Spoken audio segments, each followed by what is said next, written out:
ಈಗಾಗಲೇ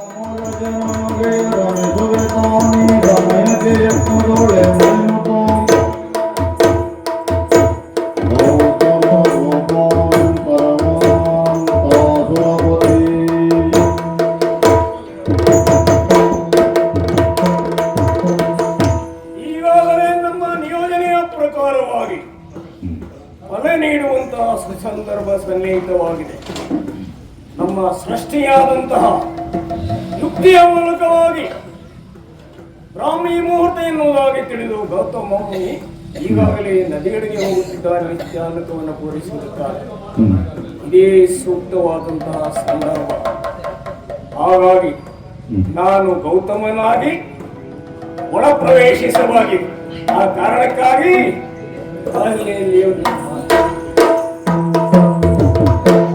ಪದುಮದಡಂಬಗಿ ಮನಗ ಜಯ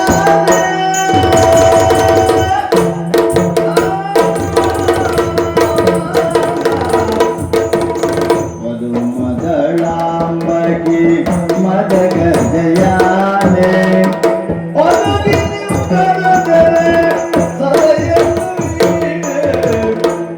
ಒದಗಿ ನೀವು ಕದದರೆ ಪದಯ ಪ್ರವೀಣಿ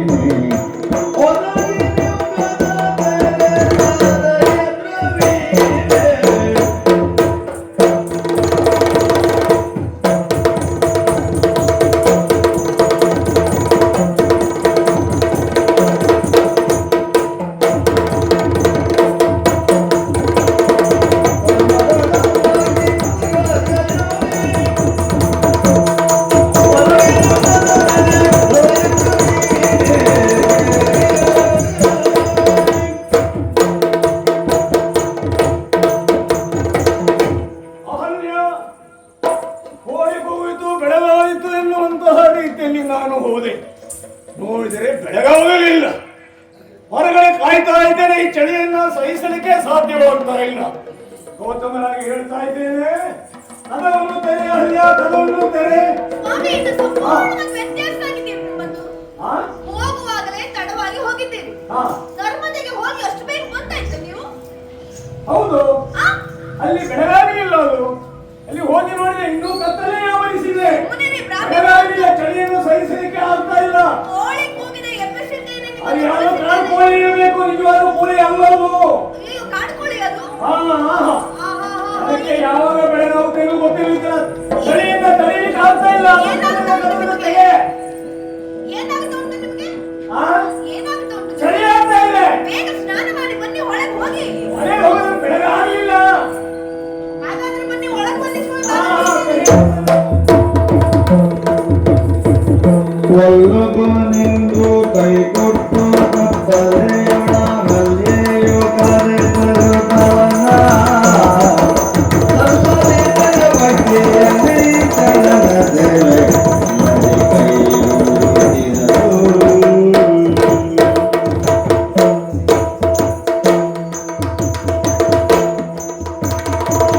ಗೌತಮ ಮುನಿವರನು ಸ್ನಾನಗೆನುದು ತೆರಳಿಯ ಪರಿಗಿಸಲು ನಂದ ತೆರವರಿತು ಬಲು ಬೆರಗುಗೊಂಡು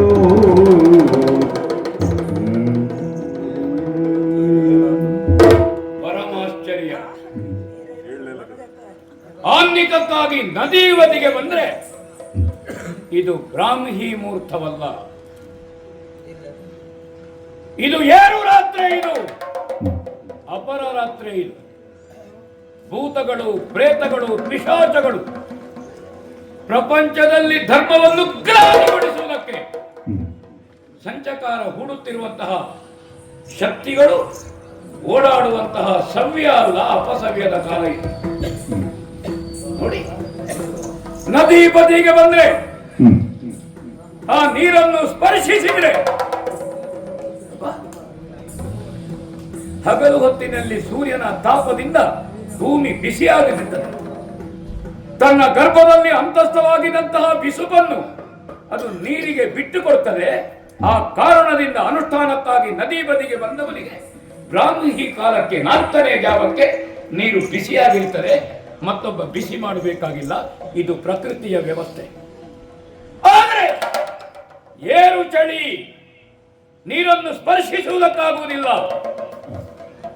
ಒಬ್ಬ ಮುನಿಗಾಗಿ ಋಷಿ ಧರ್ಮವನ್ನು ಪಾಲಿಸುವವನಾಗಿ ನನಗೆ ನೀರು ಚಳಿ ಆಗ್ತದೆ ಅಂದ್ರೆ ಒಂದೋ ನನ್ನಲ್ಲಿ ಬ್ರಾಹ್ಮಣ್ಯ ಇಲ್ಲದೆ ಇರಬೇಕು, ಇಲ್ಲದಿದ್ದರೆ ಅಕಾಲ ಇರಬೇಕು. ಬ್ರಾಹ್ಮಣನಿಗೆ ನೀರು ಚಳಿ ಆದ್ರೆ ಬ್ರಾಹ್ಮಣ ಅಲ್ಲ. ಹಾಗಾದ್ರೆ ಅಕಾಲ ಇದು, ಸಕಾಲ ಅಲ್ಲ ಇದು. ಪ್ರಕೃತಿ ನೋಡಿ ಮೌನವನ್ನ ಅಂತಿದೆ. ಒಂದು ಎಲೆ ಅಲ್ಲಾಡುವುದಿಲ್ಲ. ಗಾಳಿ ತನ್ನ ಬೀಸುವ ಧರ್ಮವನ್ನು ಕುಂಠಿತಗೊಳಿಸಿದೆ. ನೀರು ಹರಿಯುತ್ತಿಲ್ಲ, ಸ್ತಬ್ಧವಾಗಿ ನಿಂತಿದೆ. ಹಾಗಾದ್ರೆ ಏನೋ ಒಂದು ವಿಚಿತ್ರ ನಡೀಲಿಕ್ಕುಂಟು. ಇದು ಕಾಲದ ಸೂಚನೆ. ಕಾಲಾಯ ತಸ್ಮೈ ನಮಃ. ಇವತ್ತಿನವರೆಗೆ ನಾನು ಹೊತ್ತು ತಪ್ಪಿದ್ದಿಲ್ಲ.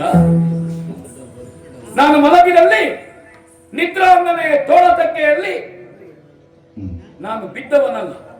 ಇವತ್ತು ಜಗತ್ತನ್ನು ಎಚ್ಚರಿಸುವಂತಹ ಗೌತಮನಿಗೆ ಹೆಂಡತಿ ಅಹಲ್ಯೆ ಎಚ್ಚರಿಸಬೇಕಾಗಿ ಬಂತು. ಇದು ನನ್ನ ಬದುಕಿನಲ್ಲಿ ಪ್ರಥಮ. ಹಾಗಾದ್ರೆ ಯಾವುದೋ ಒಂದು ನಡೆಯುವುದಕ್ಕಿಟ್ಟು ಕಾಲ ಸಕಾಲವಲ್ಲ. ಕಾಲಾಯ ತಸ್ಮೈ ನಮಃ. ನನ್ನ ಸೆಳೆತ ಅನುಷ್ಠಾನಕ್ಕಲ್ಲ, ನನ್ನ ಸೆಳೆತ ಆಶ್ರಮದ ಕಡೆಗೆ ನಡೀತೇನೆ.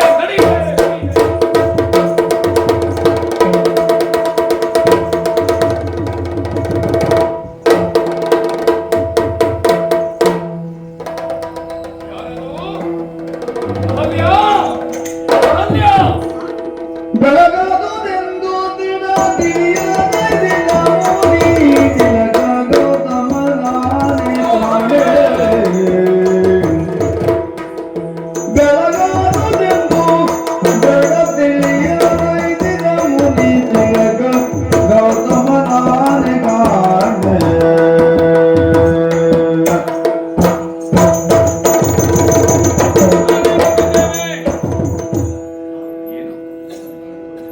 ಅಹಲ್ಯ, ಮುದ್ದು, ರಮಣಿ, ಇಂದು ಈಗ ನಾನು ಕನಸಿನಲ್ಲಿದ್ದೇನಾ, ನೀವು ಕನಸಿನಲ್ಲಿದ್ದೀರಾ? ಯಾವುದೂ ಅರ್ಥ ಆಗ್ತಾ ಇಲ್ಲ. ಒಳಗೊಬ್ಬ ಗೌತಮ ಬಳಿಯೊಳಗಿಗ, ಒಳಗೊಬ್ಬ ಗೌತಮ ಬಳಿಯೊಳಗಿಗ, ಹೊರ ಒಳೆಯದೊಳಾರೆಂದಳು ಜಾರಿ. ಅಹಲ್ಯ, ನಾ ಬಂದಿದ್ದೇನೆ. ಈಗಷ್ಟೇ ಒಳಗೆ ಬಂದವರಲ್ಲೋ ನೀವು, ಮತ್ತೆ ಹೊರಗಿನಿಂದ ಮಾತಾಡ್ತಾ ಇದ್ದೀರಿ. ಏನಾಯ್ತು ನಿಮ್ಗೆ? ಏನು ಅಹಲ್ಯ? ಏನು ಒಳಗೆ ಬಂದಿದ್ದೇನೆ? ಛೇ! ಹಠ ಹಿಡಿದು ನನ್ನನ್ನು ಅನುಷ್ಠಾನಕ್ಕಾಗಿ ನದಿ ತೀರಕ್ಕೆ ಕಳುಹಿಸಿಕೊಟ್ಟವಳು ನೀನು. ಸಚೇಲ ಸ್ನಾನವನ್ನು ಮುಗಿಸಿ ಆಶ್ರಮದ ಕಡೆಗೆ ಬಂದ್ರೆ ಅನುಷ್ಠಾನಕ್ಕೋ ಪೂಜೆಗೋ ಅಥವಾ ಯಜ್ಞಾದಿಗಳಿಗೆ ಬೇಕಾದ ವ್ಯವಸ್ಥೆಯನ್ನು ಮಾಡುತ್ತೇನೆ ಅಂತ ಹೇಳಿದವಳು ನೀನು. ಈಗಷ್ಟೇ ಒಳಗೆ ಬಂದಿದ್ದೇನೆ ಹೇಳ್ತೀನಿ. ಏನಹಲ್ಯ? ನಿಮ್ಮ ಕಾಲು ಒತ್ತಿದ್ದೀರಿ. ಏನು ಈ ಗಂಡನ ಹತ್ರ ವಿನೋದ ಮಾತಾಡ್ಲಿಕ್ಕೆ ಹೊತ್ತೋ ಹೇಳು? ಸಾಯಂ ಸಂಧ್ಯೆ ಹೊತ್ತಿಗೆ ಅಂಗಳದ ತುದಿಯಲ್ಲಿ ಕುಳಿತು, ನಾವು ಬಾವಿಕಟ್ಟೆಯಲ್ಲಿ ಕುಳಿತು, ಹೂತೋಟದಲ್ಲಿ ಕುಳಿತು ವಿನೋದ ಮಾತಾಡುವಂತದ್ದು. ಗಂಡ ಹೆಂಡತಿಯ ಕೊಂಡಾಟದ ಸಂಭಾಷಣೆ ಎಷ್ಟೊತ್ತಿಗೆ ಒಂದು ಮನೆಯಲ್ಲಿ? ಒಂದು ಪ್ರೀತಿ, ಒಂದು ಅವಲಂಬನ, ಒಂದು ಆಲಂಬನ ಎಷ್ಟೊತ್ತಿಗೆ? ಅಹಲ್ಯ, ನಿನಗೇನು ಮರ್ತೋಯ್ತು ಹೇಳು? ಮದುವೆ ಆಗಿ ಬಂದ ತೊಡಗಿ ಮೊನ್ನೆಯವರೆಗೆ ಅಲ್ಲ, ನಿನ್ನೆಯವರೆಗೆ ನಮ್ಮ ಸರಸ ಸಂಭಾಷಣೆ ಹೊತ್ತೆಷ್ಟೊತ್ತಿಗೆ ಹೇಳು? ಈ ಹೊತ್ತಿಗೆ ಸರಸ ಮಾತಾಡೋದು ನೀನು? ನಾನು ಕೆಲಸ ಮಾಡ್ತಾ ಇಲ್ಲ. ನನ್ನ ಗಂಡನ ಬಗ್ಗೆ ನನಗೆ ಗೊತ್ತಿಲ್ವಾ? ನನ್ನ ಗಂಡನ ಬಗ್ಗೆ ನನಗೊತ್ತುಂಟು ಅಂತ ಹೇಳ್ತೀವಿ. ಹೊರಗೆ ನಿಂತ ಗಂಡನನ್ನು ಒಳಗೆ ಕರೀತಾ ಇದ್ದಿ. ಒಳಗೆ ಇದ್ದಾನೆ ಅಂತ ಹೇಳಿ ತಿಂಬನ್ನು ತಪ್ಪಿಕೊಂಡು ಗಂಡ ಅಂತ ತಿಳಿದಿಯೋ ಹಾಗೆ? ಮನೆಯಲ್ಲಿ ಇಲ್ಲದೆ ಇರುವಂತ ತಿರುಗಾಟದ ಗಂಡ ಇಲ್ಲದಿದ್ದ ಹೆಂಡತಿ ದಿಂಬನ್ನು ಅಪ್ಪಿಕೊಳ್ಳೋದಲ್ಲ. ಕೆಲವರ ದಿಂಬಿನಲ್ಲಿ ಗಂಡನ ಹೆಸರು ಬರೀಲಿಕ್ಕೆ ಅದು ಗಂಡನ ತಲೆಯಡಿಗೆ ದಿಂಬು ಅಂತ. ಹಾಗುಂಟ ನಿನ್ನ ತೊಡೆಯಲ್ಲಿ ತಲೆ ಇಟ್ಟು ಮಲಗುವ ನಿನ್ನ ರಟ್ಟೆ ನನಗೆ ದಿಂಬಾಗಿ ಉಂಟು. ನಮ್ಮ ದಾಂಪತ್ಯ ಏನು ಇದು ಹೊಸತ್ತ ಅಲ್ವಲ್ಲ? ನೀವು ಆಗ ಹೇಳಿದ ಹಾಗೆ ಇದು ಯಾವುದೋ ರಕ್ಕಸರ ಮಾಯೆ, ಹೊರಗಿನಿಂದ ಯಾವ ರಕ್ಕಸವ? ನಮ್ಮ ಆಶ್ರಮದ ಸುತ್ತಕ್ಕೆ ರಕ್ಕಸ ಬರುವುದು ಹೇಗೆ? ಅದು ನಾವು ಮಾಡುವಂತಹ ಯಜ್ಞ, ನಾವು ಮಾಡುವಂತಹ ಏನು ಅನುಷ್ಠಾನಾದಿಗಳು. ನೋಡು, ಒಂದು ರಕ್ಕಸ ಇಲ್ಲಿಗೆ ಬಂದ್ರೆ ಸತ್ತು ಮಣ್ಣು ತಿನ್ನೋದ ನಾವು. ಅಹಲ್ಯ, ಬಹುಶಃ ನಿನಗೆ ವಿನೋದ ಮಾಡ್ಲಿಕ್ಕೆ ಸಮಯ ಸಿಗ್ಲಿಲ್ಲ. ಅಹಲ್ಯ, ಚಳಿ ಆಗ್ತಾ ಉಂಟು. ಆದಷ್ಟು ಬೇಗ ಒಳಗೆ ಬರ್ತೀನಿ ಅಂತ ಒಳಗೆ ಬಂದಿದ್ದೇನೆ. ಕಾಲು ಹೊತ್ತಿದ್ದೇನೆ, ಸೇವೆ ಮಾಡಿದ್ದೇನೆ. ಇಷ್ಟು ಎಂತ ಕಾಲು ಹೊತ್ತುದು, ಎಂತ ಸೇವೆ ಮಾಡುದು? ನಾನು ನದಿ ಬದಿಯಿಂದ ಓಡಿ ಬಂದು ಈ ಚಳಿಗೆ ಕಾಲು ಮರಗಟ್ಟಿದೆ. ನೀನು ಹೇಳ್ತಿ ಕಾಲು ಹೊತ್ತುತ್ತೇನೆ. ಕಾಲು ಯಾವ ಕಾಲು ಹೊತ್ತುದು ನೀನು? ಯಾರ ಕಾಲು ಹೊತ್ತುದು? ಮಂಚದ ಕಾಲು ಹೊತ್ತುತ್ತಾ ಇದ್ಯಾ ಹಾಗೆ? ನಿಮ್ಮನ್ನೇ ಕಾಲು ಹೋಗ್ತಾ ಇರುವುದು ನಾನು. ನನ್ನ ಕಾಲು ಹೊತ್ತುದ? ನಾನು ಯಾವ ಕಾರಣಕ್ಕೂ ಬಾಗಿಲು ತೆಗೆಯೋ ಪ್ರಶ್ನೆ ಇಲ್ಲ. ಹೊರಗೊಂದು ಗೌತಮ, ಒಳಗೊಂದು ಗೌತಮ ಆಗ್ಲಿಕ್ಕೆ ಸಾಧ್ಯವೇ ಇಲ್ಲ. ನನಗೆ ಬಾಗಿಲು ತೆಗೆಯುವುದಿಲ್ಲ. ಒಳಗೊಬ್ಬ ಗೌತಮ, ಹೊರಗೊಬ್ಬ ಗೌತಮ. ನನ್ನ ಅಂತರಂಗದ ಏಕಾಗ್ರತೆ ವಿಚಲನೆ ಹೊಂದುತ್ತಾ ಇದೆ. ನನ್ನ ಮನಸ್ಸು ಭಾವನೆಯ ಆವರಣವನ್ನು ಮೀರಿದೆ. ನನ್ನ ಮನಸ್ಸು ಬುದ್ಧಿಯನ್ನು ವ್ಯಾಪಿಸಿ ಹೊರ ಚೆಲ್ಲುತ್ತಾ ಇದೆ. ಹಾಗಾದ್ರೆ ಇದಲ್ಲ, ಈ ದ್ವಾರವನ್ನು ಒತ್ತು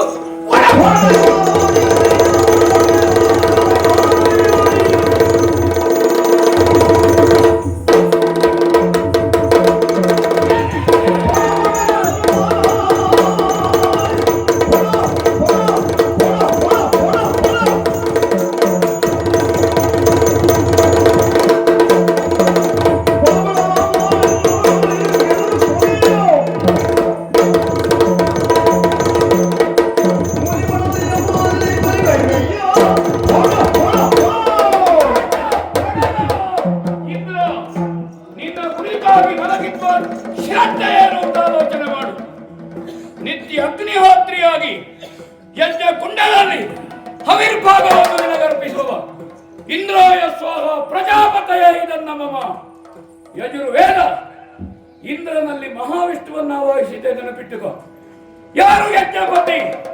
ಯಜ್ಞವೈ ವಿಷ್ಣು, ಯಜ್ಞವೈ ನಾರಾಯಣ. ಆದರೆ ಜಗತ್ ಕಲ್ಯಾಣ ಕಾರಕನಾದಂತಹ ವಿಷ್ಣುವಿನ ಪ್ರಾತಿನಿಧ್ಯ ಉಳ್ಳವಾಗಿ ಏನು ಮಾಡಿದೆ ಹೇಳು? ಗೌತಮರ ಆಶ್ರಮ ಕೇವಲ ಮಳೆ, ಗಾಳಿ, ಬಿಸಿಲು, ಚಳಿಯಿಂದ ರಕ್ಷಣೆಗಾಗಿರುವುದಲ್ಲ ಇಂದ್ರ. 10,000 ಮಂದಿ ವೇದಮೂರ್ತಿಗಳನ್ನು ನಿರ್ಮಿಸುವಂತಹ ಇದು ಗುರುಕುಲ ಎನ್ನುವುದು ನನಗಿರಲಿ. ನಾಳೆ ಈ ಮಕ್ಕಳಿಗೆ ಯಾವುದು ಆದರ್ಶ? ಏನು ಮಾಡಿದೆ ಇಂದ್ರ? ನಿತ್ಯ ನಿನ್ನ ಪ್ರಸನ್ನತೆಗಾಗಿ ಪ್ರಾರ್ಥನೆ ಮಾಡುವವ ಇಂದ್ರ. ಆದರೆ ಪ್ರವೇಶ ಮಾಡಿದ ಅಕಾಲದಲ್ಲಿ ಒಂದು ಹೆಣ್ಣಿನ ದೈಹಿಕ ಸುಖಕ್ಕಾಗಿ ನೀನು ಕುಕ್ಕುಟ ಹಾಕುವುದಕ್ಕೂ ನಾಚಿಕೆಯಾಗಲಿದೆ ನನಗೆ, ಹೇಸಿಗೆ. ಏನು ಇಂದ್ರ ಅಂದ್ರೆ? ಜಗತ್ತಿನಲ್ಲಿ ಎಲ್ಲ ಇಂದ್ರಿಯಗಳಿಗೆ ಅಧಿರಾಣಿ ಇಂದ್ರಾಣಿ ಅವಳು ಶಚೀದೇವಿ.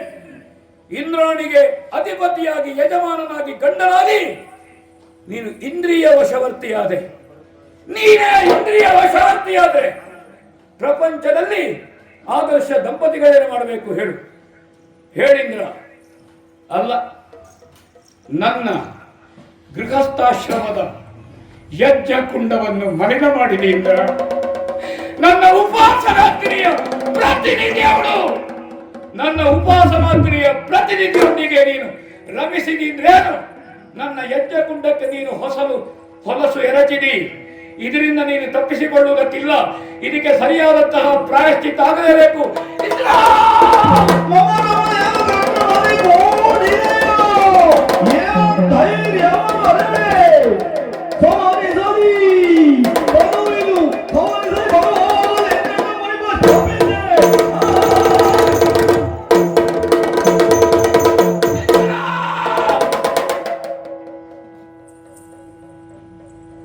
ಜಗತ್ ಕಲ್ಯಾಣಕಾರಕನಾದ ಇಂದ್ರ,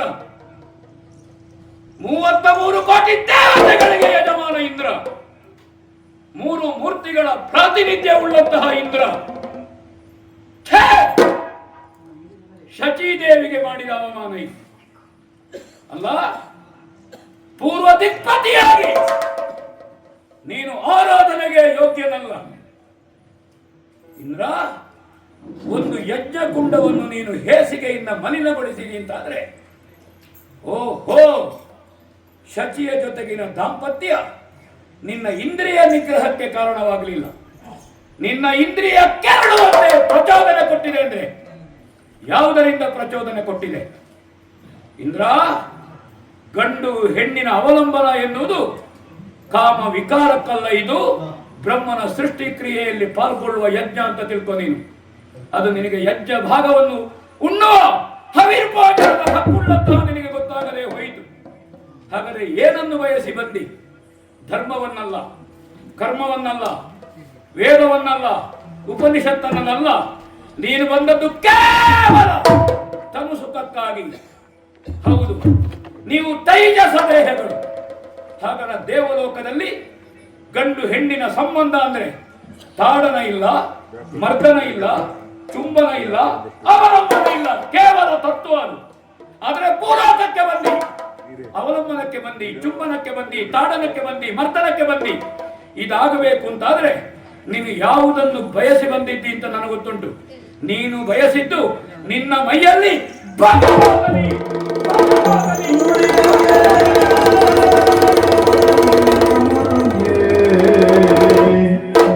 ಸುರಪಾಲನಾಗಿ ಕಾಣಿಸಲೆಂದು ವದನವಾ ಏನಬೇವರು ಜಗದಿ ಮುನಿಯ ಸಲವಾ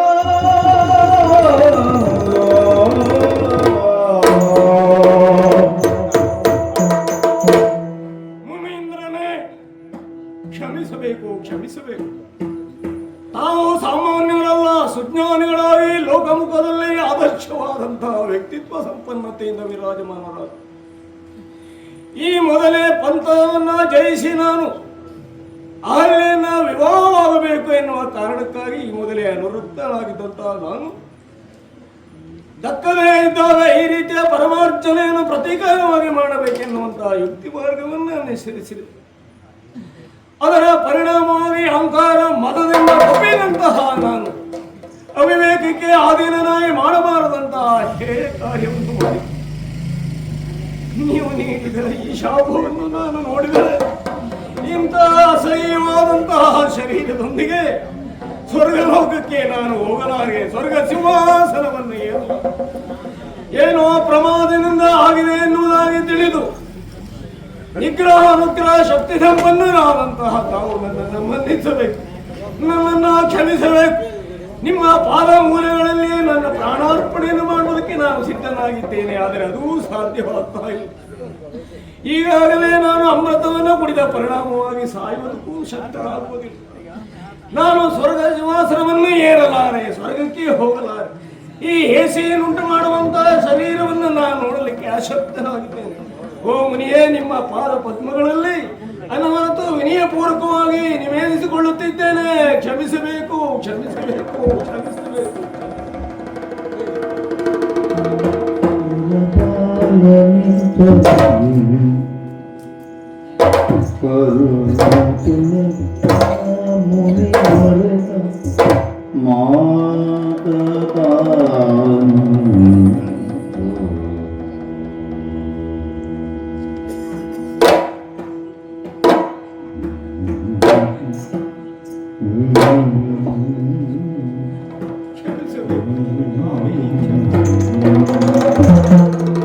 ಇಂದ್ರ,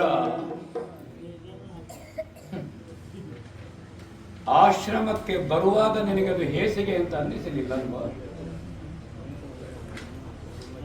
ನೀನು ನೆರೆದ ಮೇಲೆ ನಿನಗದು ಹೇಸಿಗೆ ಅಂತ ಕಂಡಿತು.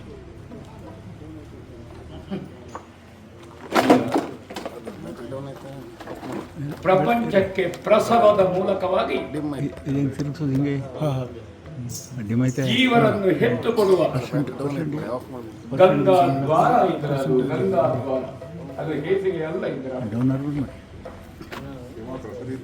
ಬಸಿರಿನಲ್ಲಿರುವಂತಹ ಮಕ್ಕಳನ್ನು ಈ ಪ್ರಪಂಚಕ್ಕೆ ಇಳಿಸಿಕೊಡುವುದಕ್ಕೆ ಬ್ರಹ್ಮದೇವರು ಇಟ್ಟಂತಹ ಪವಿತ್ರ ಮಾರ್ಗ ಅದು. ಅದನ್ನು ಹೇಸಿಗೆ ಅಂತ ಹೇಳಿ ಮಾಡಿನಿ. ಅಹಲ್ಯ, ನಮ್ಮ ದಾಂಪತ್ಯ ಹೋದ ಮಳೆಗಾಲದಲ್ಲ, ಈ ಚಳಿಗಾಲದಲ್ಲ, ಬರುವ ಬೇಸಗೆಯದ್ದಲ್ಲ, ದೀರ್ಘಕಾಲದ ದಾಂಪತ್ಯ. ಅಹಲ್ಯ, ನೆನಪಿಟ್ಟುಕೋ. ಒಬ್ಬ ಗೌತಮನನ್ನು ಋಷಿಗಳ ಸಾಲಿನಲ್ಲಿ, ವಸಿಷ್ಠರ ಸಾಲಿನಲ್ಲಿ, ಅತ್ರಿಗಳ ಸಾಲಿನಲ್ಲಿ, ಆಚಾರ್ಯ ಶುಕ್ರರ ಸಾಲಿನಲ್ಲಿ ನಿಲ್ಲಿಸಿದ್ರೆ ನನ್ನ ಗೃಹಸ್ಥಾಶ್ರಮದ ಯಶಸ್ಸು, ಅದರಲ್ಲಿ ನಿನ್ನ ಕೊಡುಗೆ ಇದೆ. ಅಹಲ್ಯ, 10,000 ಮಂದಿ ಶಿಷ್ಯರು ನಿನ್ನನ್ನು ಏನು ಅಂತ ಕರೀತಾರೆ ಅಂತ ನೆನಪುಂಟ ನಿನಗೆ? ಅಮ್ಮ, ನೀನು ಹೆತ್ತ ಮಕ್ಕಳಲ್ಲ ಅಹಲ್ಯ.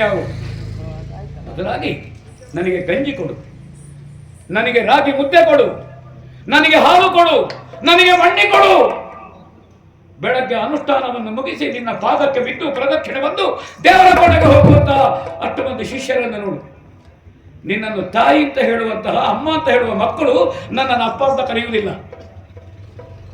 ಹೆತ್ತ ಯಾವ ಮಕ್ಕಳಿಗೂ ಹೆಣ್ಣು ತಾಯಿಯಾಗುವುದಕ್ಕಾಗುತ್ತದೆ, ಆದರೆ ಗಂಡು ತಂದೆಯಾಗುವುದಕ್ಕಾಗುವುದಿಲ್ಲ, ತನ್ನ ಹೆಂಡತಿ ಹೆತ್ತವಳಿಗೆ ಮಾತ್ರ ತಂದೆಯಾಗುವುದಕ್ಕಾಗ್ತದೆ. ಏನು? ನನ್ನ ಸರ್ವ ಧರ್ಮ ಕಾರ್ಯದಲ್ಲಿ ನೀನು ಸಹಧರ್ಮಿಣಿ, ನೆನಪಿಟ್ಟು ಬಾ. ಅಹಲ್ಯ, ಒಬ್ಬ ಪುರುಷನ ಯಶಸ್ಸಿನ ಹಿಂದೆ ಒಬ್ಬಕ್ಕೆ ಹೆಣ್ಣಿನ ತ್ಯಾಗ ಇದೆ. ಹೇಳು, 2 ಮಕ್ಕಳನ್ನು ಹೆತ್ತು ಕೊಟ್ಟಿದ್ದಿ, ಹೆಣ್ಣು ಯಂತ್ರ ಅಲ್ಲ. ಕಾಮ ಪಿಪಾಸುಗನಾಗಿ ಕಾಮಾಂಧನಾಗಿ ಮಕ್ಕಳನ್ನು ಪಡೆದದ್ದಲ್ಲ. ಒಬ್ಬ ಉತ್ತರದಾಯಿತೋಳು ಮಗ, ಆತ್ಮಾವೈ ಪುತ್ರನಾಮಾಸಿ, ತಂದೆಯೇ ತಪಸ್ಸಿನ ರೂಪದಲ್ಲಿ ಹೆಂಡತಿಯಲ್ಲಿ ನೆಲೆ ನಿಂತು ಮಗನಾಗಿ ಹುಟ್ಟಿ ಬರ್ತಾನೆ. ಆ ಕಾರಣದಿಂದ ಹೆಂಡತಿ ಗಂಡನಿಗೆ ಒಂದು ಅರ್ಥದಲ್ಲಿ ತಾಯಿಯಾಗುತ್ತಾಳಮ್ಮ. ಭೋಜೇಶು ಮಾತಾ, ಅನ್ನವನ್ನು ಇಕ್ಕುವ ಹೊತ್ತಿಗೆ ಮಾವನಿಗೂ ತಾಯಿ, ಮೈದುನನಿಗೂ ತಾಯಿ, ಗಂಡನಿಗೂ ತಾಯಿ, ಭಾವನಿಗೂ ತಾಯಿ, ಎಲ್ಲರಿಗೂ ತಾಯಿ ಹೆಣ್ಣು. ಆ ಅರ್ಹತೆ ಇರುವುದು ಹೆಣ್ಣಿಗೆ ಮಾತ್ರ, ಮತ್ತೊಬ್ಬರಿಗೆ ಪ್ರಪಂಚದಲ್ಲಿಲ್ಲ. ಹೆಣ್ಣು ಹೆಣ್ಣೆದ್ದೇ ತಕೆ ಬೀಳುಗಳೆಲ್ಲರೂ ಕಣ್ಣು ಕೊಳ್ಳದ ಗಾವಿನರು. ಪ್ರಪಂಚದಲ್ಲಿ ಉರಿಯುವ ಬೆಂಕಿ, ಬೀಸುವ ಗಾಳಿ, ಹರಿಯುವ ನೀರು, ಇಡೀ ಪ್ರಕೃತಿ ಹೆಣ್ಣು. ನೆನಪಿಟ್ಟು ಬಾ, ಪ್ರಕೃತಿಯನ್ನು ಹೆಣ್ಣು ಅಂತ ಕರೆದಿದ್ದಾರೆ. ಪ್ರಪಂಚ ಜಗತ್ತಿನ ಸೃಷ್ಟಿಗೆ ಪ್ರೇರಣೆ ಜಗದಂಬಿಕೆ ಹೆಣ್ಣು. ನಮಗದು ಗೊತ್ತಿರಬೇಕು. ಅಂತಹ ನೀನು ನನ್ನನ್ನು ವಂಚಿಸಿದೆಯಾ ಹೇಳು? ಯಾವ ಹಾಳು ಕುಕ್ಕುಟ ಕೂಗಿದ್ದ ಹೇಳು? ಇವತ್ತಿನವರೆಗೆ ನಮ್ಮ ಆಶ್ರಮದ ಮುಂದೆ ಕೂಗದೇ ಇರುವ ಕುಕ್ಕುಟ ಇವತ್ತು ಕೂಗಿತ? ಯಾವ ಮಾಯೆ? ಮಲಗಿ ನಿದ್ರೆಗೆ ಹೋಗಲಿಲ್ಲ, ಕಣ್ಣು ಮುಚ್ಚಲಿಲ್ಲ, ಅದರ ಬದಲೇ ನನ್ನನ್ನು ಬಡಿದೆಬ್ಬಿಸಿದ್ದೆ. ಹಾಗಾದ್ರೆ ಯಾವುದರಲ್ಲಿ ನಿನ್ನನ್ನು ಕೊರತೆ ಮಾಡಿದ್ದೇನೆ ಹೇಳು? ಒಬ್ಬ ಗಂಡನಾಗಿ, ಒಬ್ಬ ಮುನಿ ಧರ್ಮದಿಂದ ನಾನು ಗೃಹಸ್ಥಾಶ್ರಮವನ್ನು ಹೇಗೆ ಪಾಲಿಸಬೇಕೋ ಈ ಎಲ್ಲದಕ್ಕೂ ನೀನು ಸಹಧರ್ಮಿಣಿ. ಅಹಲ್ಯ, ಸಹಧರ್ಮಿಣಿ. ಸಿಟ್ಟಿನಿಂದ ಹೇಳುವುದಿಲ್ಲ ಅಹಲ್ಯ. ನಾನೊಬ್ಬ ಮನುಷ್ಯ, ನಾನು ಋಷಿ ಇರಬಹುದು, ನಾನು ಅತ್ಯಂತ ಪ್ರೀತಿಸಿರುವ ನನ್ನ ಪ್ರೀತಿ ಎಲ್ಲಿದೆ? ನನ್ನ ಪ್ರೀತಿ ಅಹಲ್ಯ ರೂಪದಲ್ಲಿ ಮೈತಳೆದು ತಿಂತಿದೆ ಅಹಲ್ಯ. ಹೋದಲ್ಲಿ ನನಗಿರುವ ಗೌರವ ಏನು? ನನಗಿರುವ ವಿಶ್ವಾಸ ಏನು? ನನ್ನನ್ನು ಸಮಾಜ ಗೌರವಿಸುವುದೇನು? ಓ ಬ್ರಹ್ಮಮಾನಸ ಪುತ್ರಿ ಅಹಲ್ಯೆಯ ಕೈ ಹಿಡಿಯುವ ಯೋಗ ಬಂದ ಗೌತಮ. ಯಾಕೆ ಇಂದ್ರನಲ್ಲಿ ಮೋಹ ಬಂತು? ಶಚೀಪತಿ ಏನು ಇಂದ್ರನ ಕಾಮದ ಸತಿಯಾಗಿ, ಭೋಗ ಸತಿಯಾಗಿ ಹೋಗುವ ಆಲೋಚನೆಯಲ್ಲಿ ನೀನಿದ್ದೀಯ ಹೇಳು? ರಂಬೆ, ಮೇನಕೆ, ಘೃತಾಚಿ, ತಿಲೋತ್ತಮೆ ಅಲ್ಲಿ ವಾರಾಂಗನೆ ಏರಿದ್ದಾರೆ. ಇಂದ್ರನ ಕೈ ಹಿಡಿದು ವಾರಾಂಗನೆಯಾಗುವ ಸಿದ್ಧತೆಯಲ್ಲಿದೆಯೋ ಹೇಳು? ಅವ ಗೌತಮನ ಗೃಹಸ್ಥಾಶ್ರಮದ ಅಭಿಮಾನಿ ದೇವತೆಯಾಗುತ್ತೀಯೋ ಹೇಳು? ನನ್ನ ಬಾಲಿನ ದೇವತೆ ನೀನು, ನನ್ನ ಬಾಲಿನ ದೇವತೆ. ಯಾಕೆ ನನ್ನನ್ನು ವಂಚಿಸಿದಿ? ಯಾಕೆ ನನ್ನನ್ನು ವಂಚಿಸಿದಿ? ಅಪರಾಧ ಕ್ಷಮಿಸೋದಿಯ ನಾ ತಿಳಿಯದೆ ವಿಪರೀತವಾಯಿತು ಕಾರ್ಯ, ನಾ ತಿಳಿಯದೆ ವಿಪರೀತವಾಯಿತು ಕಾರ್ಯ.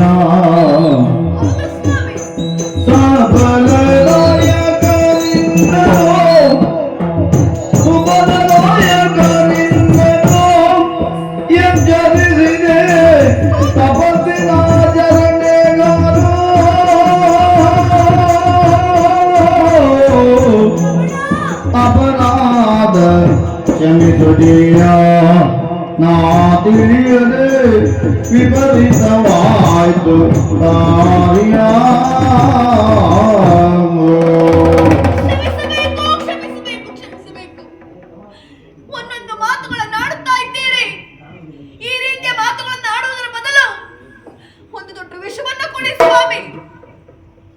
ಏನು ಹೇಳಿದಿರಿ? ಹೆಣ್ಣಾದವಳು ಹೇಗಿರಬೇಕು ಎನ್ನುವ ಹಾಗೆ ಅಹಲ್ಯೆಗೆ ನೀವು ಈಗ ಹೇಳಬೇಕೆ? ಬ್ರಹ್ಮಮಾನಸ ಪುತ್ರಿಯಲ್ಲವೇ ನಾನು? ಇಷ್ಟು ವರ್ಷದ ದಾಂಪತ್ಯ ಜೀವನದಲ್ಲಿ ಎಲ್ಲಿಯಾದರೂ ತಪ್ಪಿ ನಡೆದದ್ದುಂಟೆ?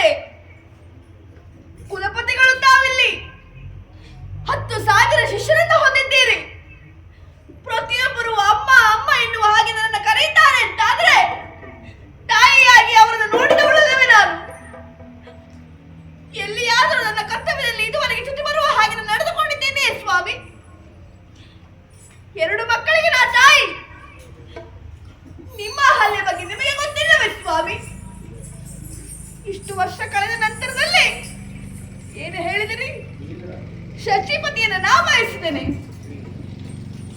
ನಮ್ಮ ದಾಂಪತ್ಯದ ಬಗ್ಗೆ ನಮಗೆ ಗೊತ್ತಿಲ್ಲವೇ? ನಿಮಗೆ ಗೊತ್ತಿಲ್ಲವೇ? ಮುನಿಗಳಲ್ಲವೇ ನೀವು? ನನ್ನ ಗಂಡ ನೀವು.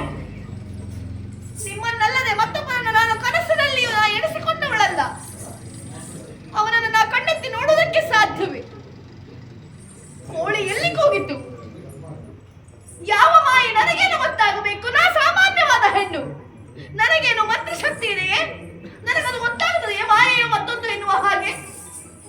ಎಂದಿನಂತೆ ತಪ್ಪದ ಆಚರಣೆಯಲ್ಲಿ ತಾವು ಹೊಂಟವರು. ತಾವು ಹೋಗಬೇಕು. ಹೆಂಡತಿಯಾಗಿ ಕರ್ಣೇಶು ಮಂತ್ರಿಯಾಗಿ ನಿಮ್ಮನ್ನು ಎತ್ತರಿಸುವ ಕೆಲಸವನ್ನಷ್ಟೇ ಮಾಡಿದ್ದೇನೆ ನಾನು. ಸುಳ್ಳಲ್ಲ ಸ್ವಾಮಿ ಅದು. ನನಗೆ ಕೇಳಿತ್ತು ಕೋಳಿ ಕೂಗಿತ್ತು. ಎಬ್ಬಿಸಿ ನಾ ಕಳಿಸಿದೆ. ಅವ ದೇವೇಂದ್ರನಾಗಿಯೇ ಖಂಡಿತವಾಗಿಯೂ ಬಂದಿದ್ದರೆ ನಾನೇಕೆ ಬಾಗಿಲು ನಿಂತಿದ್ದೆ. ಅವ ಬಂದದ್ದು ನಿಮ್ಮ ವೇಷವನ್ನಾಯ್ತು ಸ್ವಾಮಿ. ವೇಷವನ್ನಾಯ್ತು. ಅವ ಬರ್ತಾನೆ ಎನ್ನುವ ಹಾಗೆ ನಾನು ಕಲ್ಪಿಸಿಯೂ ಇರಲಿಲ್ಲ. ಅವ ವೇಷವೋ ಅಥವಾ ನಿಜವಾದ ಗೌತಮನೋ ತಿಳಿಯುವಷ್ಟು ನೀವೇ ಹೇಳಿದ ಹಾಗೆ ಬ್ರಾಹ್ಮಿ ಮುಹೂರ್ತವಲ್ಲವಲ್ಲ ಅದು. ಒಳಗೆ ಕತ್ತಲೆ ಇತ್ತು. ನೀವೇ ಎನ್ನುವ ಹಾಗೆ ನಾ ಭಾವಿಸಿದೆ. ನಿಮ್ಮ ಸೇವೆಯನ್ನು ಮಾಡ್ತಾ ಇದ್ದೇನೆ ಎನ್ನುವ ಹಾಗೆ ನಾ ಭಾವಿಸಿಕೊಂಡೆ. ನನ್ನಿಂದ ಆದದ್ದು ಇದು ಅಪರಾಧ. ಆದರೆ ತಿಳಿದು ಮಾಡಿದರೆ ಮಾತ್ರವೇ ಅದು ಪಾಪ ಎನ್ನುವ ಹಾಗೆ ಕರೆಸಿಕೊಳ್ಳಬೇಕು. ಆ ದೇವೇಂದ್ರನ ವರಾಂಗನೆಯಲ್ಲಿ ಒಬ್ಬರಾಗುವುದಕ್ಕಾಗಿ ಈ ಹಲ್ಲೆಯನ್ನ ಬ್ರಹ್ಮ ಪಡೆದದ್ದಲ್ಲ ಸ್ವಾಮಿ. ಬ್ರಹ್ಮ ಮಾನಸ ಪುತ್ರಿ ನಾನು. ಗೌತಮನ ಕೈ ಹಿಡಿದವಳು ನಾನು. ತಿಳಿಯದೆ ಮಾಡಿದ್ದು ಪ್ರಮಾದವಾಗುತ್ತದೆ ಸ್ವಾಮಿ. ನನ್ನಿಂದ ಆದದ್ದು ಪ್ರಮಾದ. ಸಿಟ್ಟಾಗಬೇಡಿ. ನನ್ನ ಕ್ಷಮಿಸಿ. ನನ್ನನ್ನು ಕ್ಷಮಿಸಿ.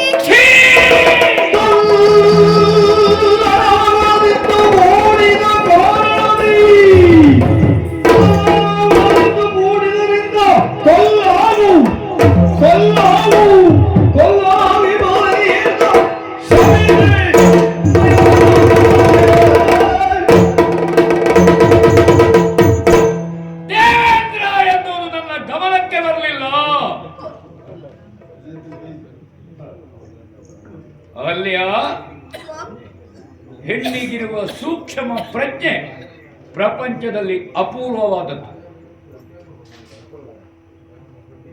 ಮದುಮಗಳನ್ನು ನೋಡ್ಲಿಕ್ಕೆ ಮದುಮಗ ಬರ್ತಾನೆ. ಆ ಮದುಮಗ 3 ಸಲ ಕರೀತಾನೆ. ನನಗೆ ನೋಡಿ ಆಗಲಿಲ್ಲ ಅಂತ. ಅವನಿಗೆ ಹೆಣ್ಣು ನೋಡುವ ಹುಚ್ಚು. ಆದರೆ ಒಳಮನೆಯಿಂದ ಪಾನಕ ಹಿಡ್ಕೊಂಡು ಬಂದ ಹೆಣ್ಣು ಕಣ್ಣು ಮುಚ್ಚಿ ತೆರೆಯುವುದರೊಳಗೆ ಈ ಗಂಡು ಸುಭಗನೋ ತನಗಾದೀತು ಅಂತ ನಿರ್ಣಯ ಮಾಡುತ್ತಾಳೆ. ಆ ಹೆಣ್ಣು ಇನ್ನೊಮ್ಮೆ ಮದುಮಗ ಬರಬೇಕು ಅಂತ ಕಳೆದ ಹೆಣ್ಣಿನ ವಿವೇಚನೆ, ಹೆಣ್ಣಿನ ಸೂಕ್ಷ್ಮ ಪ್ರಪಂಚದಲ್ಲಿ ಅಪೂರ್ವ ಮತ್ತೊಂದು ಗಂಡಿಗಿಲ್ಲ. ಎಂತಹ ಚಳಿ ಇರಲಿ, ಎಂತಹ ಮಳೆ ಇರಲಿ, ಎಂತಹ ಕಾರ್ಕತ್ತನೆ ಇರಲಿ, ಬಡತನವಿರಲಿ, ಸ್ಪರ್ಶ ಮಾತ್ರದಿಂದ ಅತ್ತೆಯೋ ಅಬ್ಬೆಯೋ ಅಜ್ಜಿಯೋ ತಂಗಿಯೋ ಅಕ್ಕನೋ ತಿಳಿಯುವ ಸಾಮರ್ಥ್ಯ ಹೆಣ್ಣಿಗಿದೆ. ಸ್ಪರ್ಶ ಮಾತ್ರದಿಂದ ಅಲ್ಲ. ಮಾವನೋ ಮೈದುನನೋ ಭಾವನೋ ಗಂಡನೋ ಯಾರು ಕೇವಲ ಮಿತವಾದ ಹಿತವಾದ ಸ್ಪರ್ಶದಿಂದ ಹೆಣ್ಣಿಗೆ ತಿಳಿಯುವ ಸಾಮರ್ಥ್ಯ ಇದೆ, ಗಂಡಿಗೆ ತಿಳಿಯುವ ಸಾಮರ್ಥ್ಯ ಇಲ್ಲ. ಹೆಣ್ಣಿನ ಮಾನದ ರಕ್ಷಣೆಗೆ ಭಗವಂತ ಕೊಟ್ಟ ಸೂಕ್ಷ್ಮ ಸಂವೇದನೆ ಸ್ಪರ್ಶ. ಕೇಳುವ ಕಿವಿಗಲ್ಲ, ನೋಡುವ ಕಣ್ಣಿಗಲ್ಲ, ಮೂಸುವ ಮೂಗಿಗಲ್ಲ, ನಕ್ಕುವ ನಾಗಿಗೆಯಲ್ಲ, ಮಕ್ಕಳಾಗಿ ತ್ವಗಿ ಇಂದ್ರಿಯ ಸ್ಪರ್ಶ. ಸ್ಪರ್ಶದಿಂದ ಗೊತ್ತಾಗಬೇಕು ಹೆಣ್ಣಿಗೆ ಬಂದವನು ಗಂಡನ ಅಥವಾ ಮತ್ಯಾರು. ಈ ಸ್ಪರ್ಶ ಜ್ಞಾನಕ್ಕೆ ಮುಸುಕಿದ ಮಾಯೆಯ ಇಂದ್ರನೇ ಪತಿವೃತ ಧರ್ಮವನ್ನು ಉಳಿಸಿದ ಪಾಲಿಸಿದ ಹೆಣ್ಣಿಗೆ ಇಂದ್ರ ಮಾಯೆಯು ಆವರಣವಾಗುವುದಿಲ್ಲ. ವಿಧಿ,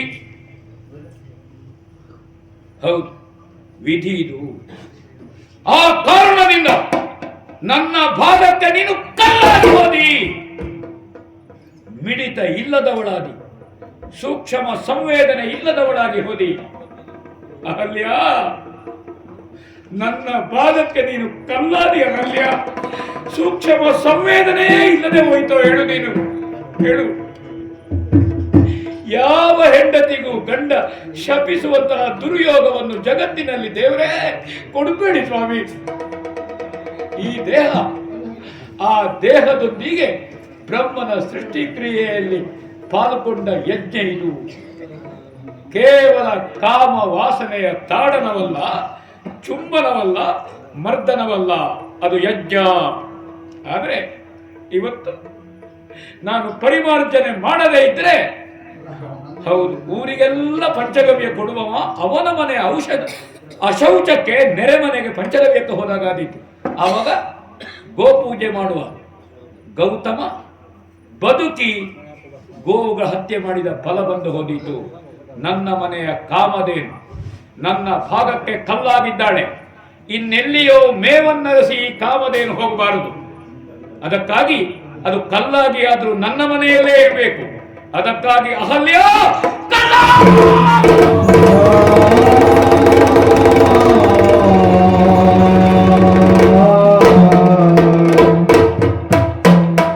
ಶಿಲೆಯಾಗುತ್ತಲೆಂದಿರುವುದು ರಮಣ.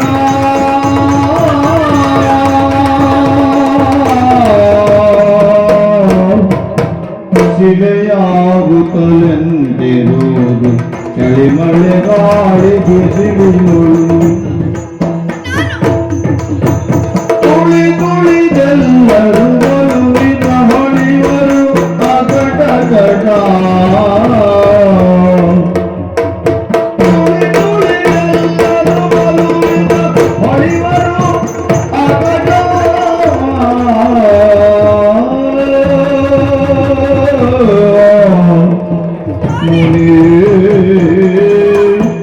ರಮಣ ಶಿಲೆಯಾಗುತ್ತಲೆಂದಿರಲಿ ಶಿಲೆಯಾಗುತ್ತ ಶಿಲೆಯಾಗುತ್ತಲೆಂದಿರಲಿ.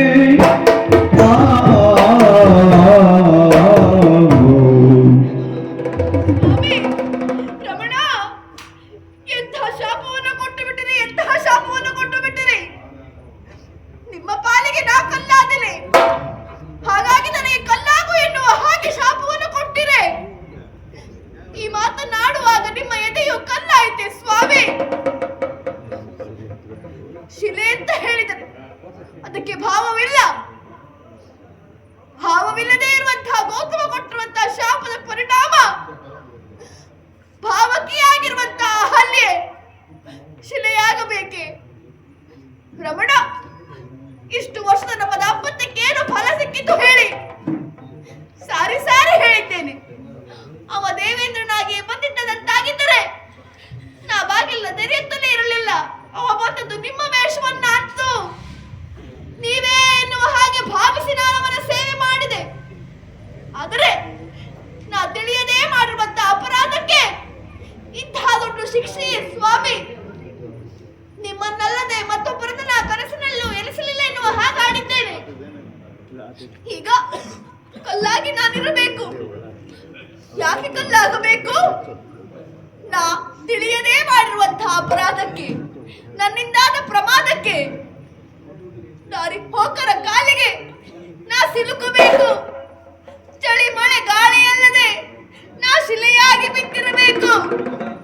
ಎಲ್ಲದಕ್ಕಿಂತಲೂ ಹೆಚ್ಚು ನಿಮ್ಮನ್ನ ನಾನು ಅಗಲಿರಬೇಕು.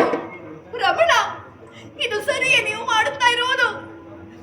ನಮ್ಮ ಮಕ್ಕಳನ್ನು ನಾನು ಮಕ್ಕಳೇ ಎನ್ನುವ ಹಾಗೆ ತಪ್ಪಿಕೊಳ್ಳುವಂತಿಲ್ಲ.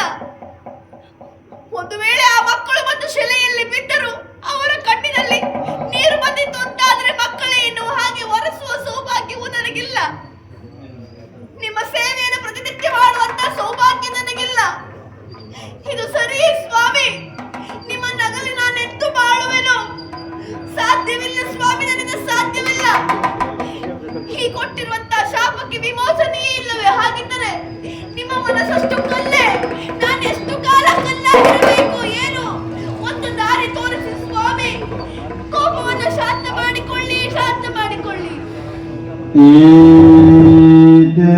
ತೆರೆದೋಳಲನೆ ಅಳ ಮುನಿನಾಥನಂಗ್ರಿಯ ಬಿಡದೆ ಕಾದರಿ ಪಸತಿಯ ಕಂಡಾತ ಕ್ಷಣ ಮುನಿಯ ಕಾದಿ ಹಿಂಜರಿದು ತುದು ಪ್ರೀತಿ ಪುಟ್ಟಲ್ಗೆ ಕರೆದ ತರುಣಿಗಿಂತೆಂದನೋ ಯಾತು ದಾನದ ಕುಲವಗಾದೆ ಯಾತು ದಾನದ ಕುಲವ ಭಾತಿಸುವ ಬಗೆಗೆ ಶ್ರೀನಾಥ ರಾಮಾಖ್ಯೆಯಲ್ಲಿ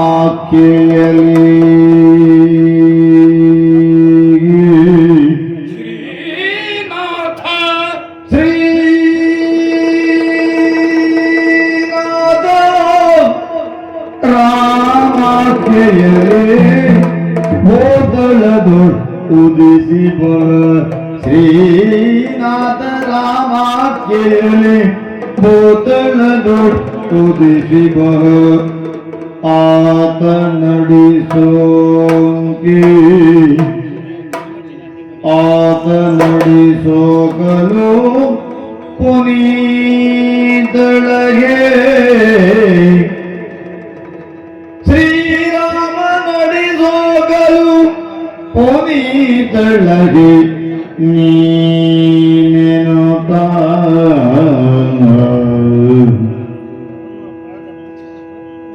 ಪುನೀತಳಗೆ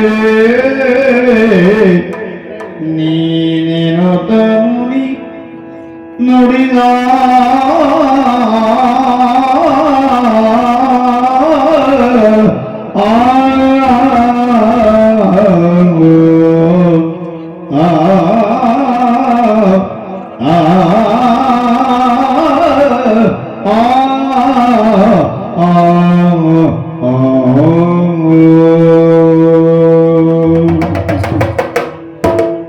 ಅಹಲ್ಯ, ಸ್ವಾಮಿ, ವಿಚಾರಗಳನ್ನು ಭಾವನೆಯ ಬೈಲಿನಲ್ಲಿ ಹರಿಯಗೊಡಬೇಡ. ವಿಚಾರದ ಬೆಳಕಿನಲ್ಲಿ ಭಾವವನ್ನು ನೋಡಲಲ್ಯ.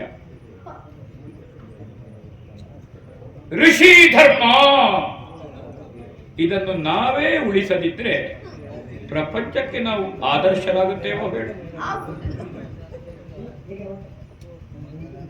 ಗಾಜಿನ ಹಿಂದೆ ಧರ್ಮದ ಲೇಪನ ಬಂದಾಗ ಅದು ಕನ್ನಡಿಯಾಗಿ ಮುಖ ದರ್ಶನಕ್ಕಾಗ್ತದೆ. ಹೌದು. ಆ ಧರ್ಮದ ಲೇಪನ ಒರೆಸಿ ಹೋದ್ರೆ ಅದರಲ್ಲಿ ಪಾರದರ್ಶಕವಾಗಿ, ಹೌದಾ, ಅವಾಗ ನಾವು ಬೆತ್ತಲಾದಂತಹ ಪ್ರಪಂಚವನ್ನು ಕಾಣುತ್ತೇವೆ. ಹೌದು. ಅಹಲ್ಯ, ನಿನ್ನದು ಅಪರಾಧ ಅಂತ ನಾನು ಹೇಳುವುದಿಲ್ಲ, ಆದರೆ ಆಯ ತಪ್ಪಿಯೋ ಆಯ ಹೌದ, ಗೊತ್ತಿದ್ದೋ ಗೊತ್ತಿಲ್ಲದೆ ಬೆಂಕಿಗೆ ಕೈ ಹಾಕಿದ್ರೆ ಹೊಕ್ಕಳ ಬರುವುದು ಸುಳ್ಳಲ್ವಲ್ಲ? ಸುಳ್ಳಲ್ಲ. ಅಹಲ್ಯ, ಆದ್ರೆ ಇಷ್ಟು ದೊಡ್ಡ ಶಿಕ್ಷೆಯೇ ಸ್ವಾಮಿ. ಏನು ನಿನ್ನನ್ನು ಶಿಕ್ಷಿಸಿದಿ ಅಂತ ನೀ ಆಲೋಚನೆ ಮಾಡಿದೀಯಾ? ಸರಿಯೇ ನೀವು ಮಾಡಿದ್ದು. ಇನ್ನೊಂದು ಹೆಣ್ಣಿನ ಜೊತೆಗೆ ಮಾಂಗಲ್ಯ ಬಂಧನ ಮಾಡಿ ನನ್ನ ಉತ್ತರೀಯಕ್ಕೆ ಅವಳ ಸೆರಗನ್ನು ಕಟ್ಟಿ ಅವಳ ಕರಾವಲಂಬನ ಮಾಡಿ ಸಪ್ತಪದಿಯನ್ನು ತುಳಿಸುವ ದಾಂಪತ್ಯ ಗೌತಮ ಹೊರಟ ಅಂತ ಆಲೋಚನೆ ಮಾಡಿದೆಯಾ ಹೇಳು? ಇಲ್ಲ. ನಿನ್ನನ್ನು ಕಲ್ಲಾಗಿ ಹೋಗು, ಅದರ ಅರ್ಥ ಏನು? ಮತ್ತೆ ನೀನು ಹೆಣ್ಣಾಗುವಲ್ಲಿವರೆಗೆ ನಾನು ದಾಂಪತ್ಯ ಮಾಡುವುದಿಲ್ಲ.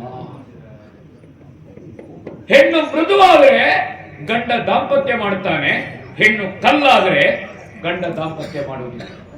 ಒಲಿದ ಹೆಣ್ಣಿನ ಜೊತೆಗೆ ಮಾತ್ರ ದಾಂಪತ್ಯ. ಮರದ ಕೊರಡಿನಂತೆ ಹೆಣ್ಣು ಮುದುಡಿ ಬಿದ್ರೆ ಯಾವ ಗಂಡನು ದಾಂಪತ್ಯ ಮಾಡ್ಲಿಕ್ಕೆ ಆಗುವುದಿಲ್ಲ. ಮಾಡಿದ್ರೆ ಅದಕ್ಕೆ ಅತಿಕ್ರಮಣ ಅಂತ ಹೆಸರು. ಅಹಲ್ಯ, ಅಹಿಂಸೆಯ ಪಾಠ ಮಾಡುವ ಅಧ್ಯಾಪಕನ ಕೈಯಲ್ಲಿ ಬೆತ್ತ ಇರ್ತದೆ. ಕೇಳಿದನಂತೆ ಒಬ್ಬ, ಅಹಿಂಸೆಯ ಪಾಠ ಮಾಡುವಾಗ ಬೆತ್ತ ಇರಬಹುದಾ? ಮಕ್ಕಳಿಗೆ ಗೊತ್ತಾಗಬೇಕು, ಕಲಿಯದಿದ್ರೆ ಪೆಟ್ಟು ಬೀಳುತ್ತದೆ, ಅದಕ್ಕೆ ಪ್ರಜ್ಞಾ ಅಂತ ಹೆಸರು. ದೇವಸ್ಥಾನವನ್ನು ಪ್ರವೇಶ ಮಾಡುವಾಗ ಮೇಲೆ ಕೀರ್ತಿ ಮುಖ ಕಾಣುತ್ತದೆ, ಕೆಂಗಣ್ಣು, ಕೋರೆದಾಡೆ, ಕೆಂಪು ನಾಲಿಗೆ. ಆ ಕೀರ್ತಿ ಮುಖವನ್ನು ನೋಡುವಾಗ ದೇವರಲ್ಲಿ ಭಯ ಎಂಬ ಪ್ರಜ್ಞೆ ಭಕ್ತನಿಗೆ ಹುಟ್ಟುತ್ತದೆ. ಅವಾಗ ಬಾಗಿಲುಳು ಕೈ ಮುಗಿದು ಒಳಗೆ ಬಾ ಯಾತ್ರಿಕನೇ, ಆ ಕೀರ್ತಿ ಮುಖ ಎಚ್ಚರಿಸ್ತದೆ. ಅದೇ ರೀತಿ ಇದು ಶಾಪವಲ್ಲ, ಇದು ನಾನು ನನಗೆ ಮಾಡಿಕೊಳ್ಳುತ್ತಿರುವಂತಹ ಪ್ರಾಯಶ್ಚಿತ್ತ. ಪ್ರಾಯಶ್ಚಿತ್ತ. ಒಂದು ಪತಿವ್ರತೆಯಾಗಿ ನಿನಗೆ ಸ್ಪರ್ಶದಿಂದ ಗೊತ್ತಾಗ್ಲಿಲ್ಲ ಅಂದ್ರೆ ನೀನು ಅಪರಾಧಿ ಅಂತ ನಾ ಹೇಳುವುದಿಲ್ಲ. ಆದರೆ ನೀನು ದೇವೇಂದ್ರನ ಮಾಯೆಗೆ ಒಳಗಾದಿ, ನಾನು ಇಂದ್ರ ಮಾಯೆಗೆ ಒಳಗಾದೆ. ಮಾಯೆಯ ಅವಲಂಬನದಿಂದ ನಮ್ಮ ಪ್ರಜ್ಞೆ ಅಡಗಿ ಹೋಗ್ತದೆ. ಆ ಮಾಯೆಯ ಭೇದನ ಹೇಗೆ ಅಂತ ಕೇಳಿದ್ರೆ ಹೆಂಡತಿಯದ್ದು ಮಾತ್ರ ಅಲ್ಲ, ಗಂಡನಿಗೂ ಪಾಲಿದೆ. ಅದಕ್ಕಾಗಿ ನೀನು ಕಲ್ಲಾಗಿ ಹೋಗು ಅಂದ್ರೆ ನಿನ್ನನ್ನು ನಾನು ಬೇರೆ ಏನು ಮಾಡಿದ್ರು ನೀನು ಜೀವನೋಪಾಯಕ್ಕಾಗಿಯೋ ಅಥವಾ ಆತ್ಮಹತ್ಯೆಗೆ ಬಾವಿಯನ್ನು ನೋಡಬಹುದು, ಅಥವಾ ಹೊಳೆಗೆ ಹಾರಬಹುದು, ವಿಷ ತೆಕ್ಕೊಳ್ಬಹುದು, ಹಗ್ಗ ತೆಕ್ಕೊಳ್ಬಹುದು. ಆದರೆ ನೀನು ಹಾಗಿರಬೇಕಾದ್ದಲ್ಲ. ಅತ್ತಿತ್ತ ಸುತ್ತಿ ಸುಳಿಯುವುದಲ್ಲ. ಗೌತಮಾಶ್ರಮದಲ್ಲಿ ನೀನು ಸ್ಥಿರವಾಗಿರಬೇಕು. ಒಂದು ಕಥೆ ನೆನಪು ಮಾಡುತ್ತೇನೆ. ಅಲ್ಲಿಯ ಗೌರಿದೇವಿ ದಕ್ಷಯಜ್ಞದಲ್ಲಿ ಬೆಂದು ಹೋದಳು. ಈಶ್ವರ ದೇವರು ಬೇರೆ ಹೆಣ್ಣನ್ನು ಮದುವೆ ಆದನ. ಅವ ಸ್ಥಾಣುವಾಗಿ ತಪಸ್ಸಿನಲ್ಲಿ ಕುಳಿತ. ಹೌದಾ? ಹಾಗಾದ್ರೆ ನಿನಗೆ ಶಾಪ ಅಂದ್ರೆ ಅರ್ಥ ಏನು? ನಾನು ಶಿವನಂತೆ ಸ್ಥಾಣುವಾಗುತ್ತೇನೆ. ಆದ್ರೆ ನನಗೆ ಮತ್ತೊಂದು ದೇಹವನ್ನು ಅಂತೂ ಬರುವುದಕ್ಕೆ ದಾರಿ ಇಲ್ವಲ್ಲ. ಈ ದೇಹವನ್ನು ನೀನು ಕಳ್ಕೊಳ್ಳುವುದಲ್ಲ. ಈ ದೇಹಕ್ಕೆ ಮಾರ್ತವತೆ ಇಲ್ಲ. ಈ ದೇಹಕ್ಕೆ ನಾಮರೂಪಾತ್ಮಕವಾದ ಜಗತ್ತಿನಲ್ಲಿ ಕೇಳುವ ಕಿವಿ, ನೋಡುವ ಕಣ್ಣು, ಮುಟ್ಟುವ ಚರ್ಮ, ಮೂಸುವ ಮೂಗು, ನಕ್ಕುವ ನಾಲಿಗೆ ಇದು ಯಾವುದೂ ಇಲ್ಲ. ಅದು ಬಂಡೆಯ ಸ್ಥಿತಿ. ಬೀಳುವ ಮಳೆ, ಬೀಸುವ ಗಾಳಿ, ಉರಿಯುವ ಬೆಂಕಿ, ಈ ಪ್ರಕೃತಿಯನ್ನು ಆ ಬಂಡೆ ಕಾದು ಕಾದು ಕಾದು ಕಾದು ಅದು ಹದವಾಗಬೇಕು. ಆವಾಗ ಅತಿ ಮಾನುಷ ಶಕ್ತಿ, ಮಾನುಷ್ಯ ಸ್ವರೂಪಿಯಾಗಿ ಪ್ರಪಂಚಕ್ಕೆ ಇಳಿದು ಬರುವುದಕ್ಕಿದ್ದಾನೆ. ಪ್ರಪಂಚಕ್ಕೆ ಇಳಿದು ಬರುವುದಕ್ಕಿದ್ದಾನೆ ಅವನೇ. ಹೌದಾ? ಸತ್ಯಂ ಶಿವಂ ಸುಂದರಂ ಅಥವಾ ಬ್ರಹ್ಮಾರ್ಪಣಂ ಬ್ರಹ್ಮಹವಿರು ಬ್ರಹ್ಮಾಗ್ನೋ ಬ್ರಹ್ಮಣಾಹುತನ್ ಬ್ರಹ್ಮೈವತೇನ ಗಂತವ್ಯಂ ಬ್ರಹ್ಮಕರ್ಮ ಸಮಾಧಿನ ಅಲ್ಲ. ಹೌದಾ? ಅವನೇ 1000 ತಲೆ ಉಳ್ಳವನು, 1000 ಕಾಲುಳ್ಳವನು. ಸಹಸ್ರ ಶೀರ್ಷ ಪುರುಷ, ಸಹಸ್ರಾಕ್ಷ ಸಹಸ್ರಪಾದ. ಸಹಸ್ರ ಶೀರ್ಷಂ ದೇವಂ ವಿಶ್ವಾಕ್ಷಂ ವಿಶ್ವಸಂಭವಂ. ನೀನು ನಾರಾಯಣ ಸೂಕ್ತವನ್ನು ಹೇಳು, ಪುರುಷ ಸೂಕ್ತವನ್ನು ಹೇಳು. ಅವನಿಗೆ ವಿಶ್ವವಿರಾಟ ಸ್ವರೂಪಿ ತೇತು. ಅವನೇ ಅಕುಂಠಿತವಾದಂತಹ ಶ್ವೇತಧೂಪ ವೈಕುಂಠದಲ್ಲಿರುವಂತಹ ಶಂಖಚಕ್ರ ಗದಾಪಾಣಿಯಾದಂತಹ ಲಕ್ಷ್ಮೀನಾರಾಯಣ. ಅವನು ತ್ರಿವಿಕ್ರಮನಾಗಿದ್ದಾಗ ಅವನ ಪಾದದಿಂದ ಗಂಗೆ ಉದಿಸಿದ್ಲು. ಅದು ಪರಮ ಪವಿತ್ರ ಪಾದ. ಆ ಗಂಗೆಯನ್ನು ಬ್ರಹ್ಮ ಕಮಂಡಲದಲ್ಲಿ ಧರಿಸಿದ. ಅದೇ ಗಂಗೆಯನ್ನು ಶಿವ ತನ್ನ ವ್ಯೋಮಕೇಶನಾಗಿ ಜಡೆಯಲ್ಲಿ ಧರಿಸಿದ್ದಾನೆ. ಆ ಪ್ರಭು ಶ್ರೀರಾಮಚಂದ್ರಮನ ರಾಮ 2 ಅಕ್ಷರ. ರಾ ಒಳಗಿನ ಪಾಪ ಹೊರಗೆ ಹೋಗ್ತದೆ. ಮಾ ಮತ್ತೆ ಹೊರಗಿನ ಪಾಪ ಒಳಗೆ ನುಗ್ಗುವುದಿಲ್ಲ. ಹಾಗೆಂತ ಎಲ್ಲರೂ ಪಾಪಿಗಳಲ್ಲ. ಪ್ರತಿಯೊಬ್ಬರಲ್ಲಿ ಪುಣ್ಯ ಇದೆ. ಈವರೆಗಿನ ದೀರ್ಘಕಾಲದ ಪತಿವ್ರತ ಧರ್ಮದ ಪುಣ್ಯವೂ ನಿನ್ನಲ್ಲಿದೆ. ಹಾಗಾದ್ರೆ ರಾ ಏನು? ರಾ ಅಂದ್ರೆ ಒಳಗೆ ಪುಣ್ಯ ಇದೆ. ಒಳಗಿನ ಪುಣ್ಯ ಹೊರಗೆ ಸೋರೆ ಕಾಯಿ, ಸೋರದಂತೆ ಕಾಯಿ. ಮಾ ಹೊರಗಿನ ಪಾಪ ಒಳಗೆ ನುಗ್ಗೆ ಕಾಯಿ, ನುಗ್ಗದಂತೆ ಕಾಯಿ. ರಾಮ ನಾಮವನ್ನು ಹೇಳಿ ಕಾಯಿ. ನಿನ್ನ ತಪಸ್ಸು 1000 ತಪಸ್ಸು ಅಹಲ್ಯ. ಅದು ಸಾವು ಇರದ ತಪಸ್ಸು. ಆ ಅತಿ ಮಾನುಷ ಶಕ್ತಿಯ ಮಾನುಷ್ಯ ಸ್ವರೂಪಿಯಾಗಿ ಬಂದ ರಾಮ ಯಾವ 10,000 ಮಂದಿ ವಿದ್ಯಾರ್ಥಿಗಳನ್ನು ಅವರವರ ತವರ್ಮನೆಗೆ ಬೀಳ್ಕೊಳ್ತೇನೆ. ಗೌತಮರ ಏನು ಕುಲಪತಿ ಸ್ಥಾನ ಇದೆ, ಈ ವಿಶ್ವವಿದ್ಯಾನಿಲಯ ಇದೆ. ನಿನ್ನ ನಿರ್ಗಮನದಲ್ಲಿ ನನ್ನ ಬದುಕಿಗೆ ಉಪೋದ್ಘಾತವನ್ನು ಬರೆದ ನೀನು ನನ್ನ ಬದುಕಿಗೆ ಹಿನ್ನುಡಿಯನ್ನು ಬರೀಲಿಲ್ಲ, ಬೆನ್ನುಡಿಯನ್ನು ಬರೀಲಿಲ್ಲ. ಹಾಗಾದ್ರೆ ಅಷ್ಟೂ ಮಂದಿಯನ್ನು ಬೀಳ್ಕೊಟ್ಟು 1000 ವರ್ಷ ಅಂತರ್ಮುಖಿ ಆಗ್ತೇನೆ. ಶಾಪ ಕೊಟ್ಟು ನಾನು ಕಳ್ಕೊಂಡಂತಹ ಪಾಪದಿಂದ ಮತ್ತೆ ಪುಣ್ಯವಂತರಾಗ್ತಾನೆ. ನೀನಿಲ್ಲಿ ಬಿದ್ದಿದ್ದಿ ಅಂತ ಯಾರಿಗೂ ಗೊತ್ತಾಗುವುದಿಲ್ಲ. ಅದು ಮಾಯ. ನಿನ್ನ ದುಃಖ ಯಾರಿಗೂ ಕೇಳುವುದಿಲ್ಲ. ಎಲ್ಲರ ದುಃಖವನ್ನು ಕೇಳುವವನೊಬ್ಬನಿದ್ದಾನೆ, ಅವ ಭಗವಂತ. ಯಾರಿಗೆ ಇಲ್ಲಿಗೆ ಸಿದ್ಧಾಶ್ರಮಕ್ಕೆ ಬರುವಾಗ ನಿನ್ನ ದುಃಖ ಕೇಳುತ್ತದೆಯೋ ಅವ ಪ್ರಭು ಶ್ರೀರಾಮ, ಅವ ಕೋದಂಡಪತಿ ರಾಮ, ಅವ ದಾಶರಥಿ ರಾಮ. ಅವನ ಗಂಗೆ ಉದಿಸಿದ ಬಲಪಾದದ ಉಂಗುಷ್ಟದ ಸ್ಪರ್ಶದಿಂದ ನೀನು ಪರಮ ಪತಿವ್ರತೆ ಅಹಲ್ಯೆಯಾಗ್ತಿ, ಪರಮ ಪತಿವ್ರತೆ ಅಹಲ್ಯೆಯಾಗ್ತಿ. ಮತ್ತೆ ನಮ್ಮ ದಾಂಪತ್ಯ, ಮತ್ತೆ ನನ್ನ ಗೃಹಸ್ಥಾಶ್ರಮ, ಗೌತಮ ಅಹಲ್ಯೆಯರ ಗೃಹಸ್ಥಾಶ್ರಮ, ಅಲ್ಲಿಂದ ಮತ್ತೆ ನಾವು ದಾಂಪತ್ಯ ಮಾಡುವುದಕ್ಕಿದ್ದೇವೆ. ಪತಿವ್ರತೆಯರ ಸಾಲಿನಲ್ಲಿ ಅಹಲ್ಯೆ ಶಾಶ್ವತವಾಗಿದ್ದಾಳೆ.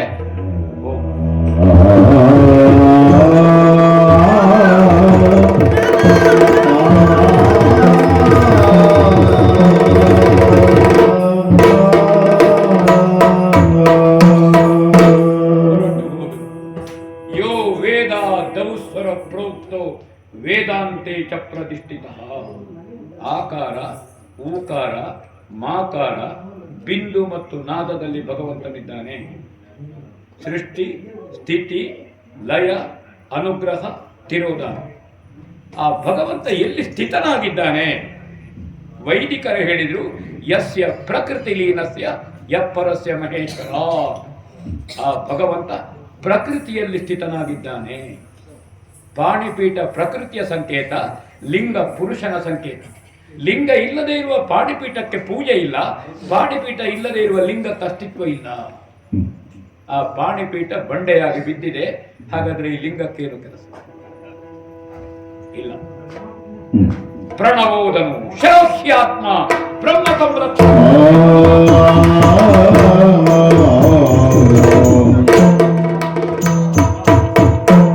ರಾಮ ನಿನ್ನ ನಂಬಿದೆ, ರಾಮ ನಿನ್ನ ನಂಬಿದೆ, ಗುಣಧಾಮ ನಿನ್ನ ನಂಬಿದೆ.